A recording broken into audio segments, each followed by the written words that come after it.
যে 2/3 বেশি আসনে জয়লাভ করেছে বিএনপি, নিরঙ্কুশ বিজয়। এই বিজয় চাপ বলে মনে হয় কি? এই বিজয়টা বিএনপির এই বিজয় থেকে অনেক শিক্ষার আছে। বিএনপি যদি ভুল করে মিনিমাম, তাহলে দেখেন আওয়ামী লীগও কিন্তু বিজয় দেখিয়েছে। বিএনপি বিজয়ী হয়েছে আর আওয়ামী লীগ বিজয় দেখিয়েছে 2-3 বার করে। যদি অত বিজয় না দেখাতো আওয়ামী লীগ, তাহলে এত অহংকার আওয়ামী লীগের হতো না।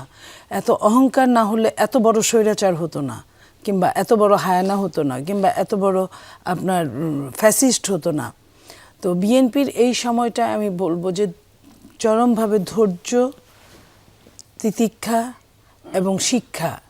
অতীত থেকে বিএনপির অবশ্যই শিক্ষা নেওয়া দরকার। একটু ভুল করলে নিচে গিরিখাত, একটু ভুল করলে। কারণ বাংলাদেশের গণতন্ত্র, আমি পলিটিক্যাল সায়েন্সের ছাত্রী হিসেবে বলছি, বাংলাদেশের গণতন্ত্র বহু বছর দেখছি কখনোই ভারসাম্য নাই, ভারসাম্যহীন অবস্থায় আছে।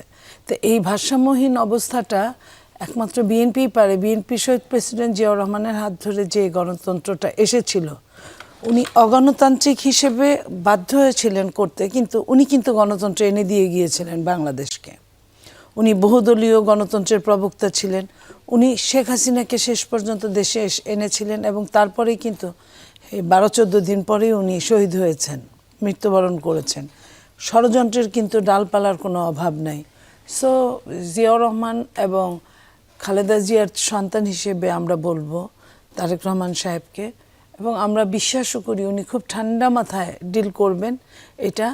এই বিজয়টাকে কর্তব্য মনে করতে হবে। এই বিজয়টাকে, যেটা উনি করেছেন গতকালকে, অলরেডি উনি বলেছেন কোনো বিজয় মিছিল আমরা চাই না, আমরা দোয়া খায়েরের আজকের নামাজের পরে, জুম্মার পরে আয়োজন করার জন্য। এই বিউটিটাই যদি শেষ পর্যন্ত থাকে সব কিছুতে, শুধু এই দোয়া খায়ের বা এই মিছিলে না, সব কিছুতে যদি থাকে, তাহলে আমি বলবো যে আগামীতে বাংলাদেশের উন্নতি হবে, বাংলাদেশের গণতন্ত্রের উন্নতি হবে এবং আমাদের দলের উন্নতি হবে সেই সাথে। তো আমি মনে করি যে ওনার এখন যে কাজটা আমাদের হবে সেটা 31 দফাটাকে ফুলফিল করে জনগণের সামনে তুলে ধরা। যে কমিটমেন্টগুলো করা হয়েছে, এটা ইশতেহার, শুধুমাত্র ইশতেহার না। বিগত দিনে যেমন অনেক দল এটা করেছিল ইশতেহার, তারপরে ইলেকশন গেছে ইশতেহার। আপনার মনে পড়ে 2004-এ র্যাব গঠন করেছিল বিএনপি, বাধ্য হয়েছিল র্যাব গঠন করতে, একটা দেশের চাপে বাধ্য হয়েছিল।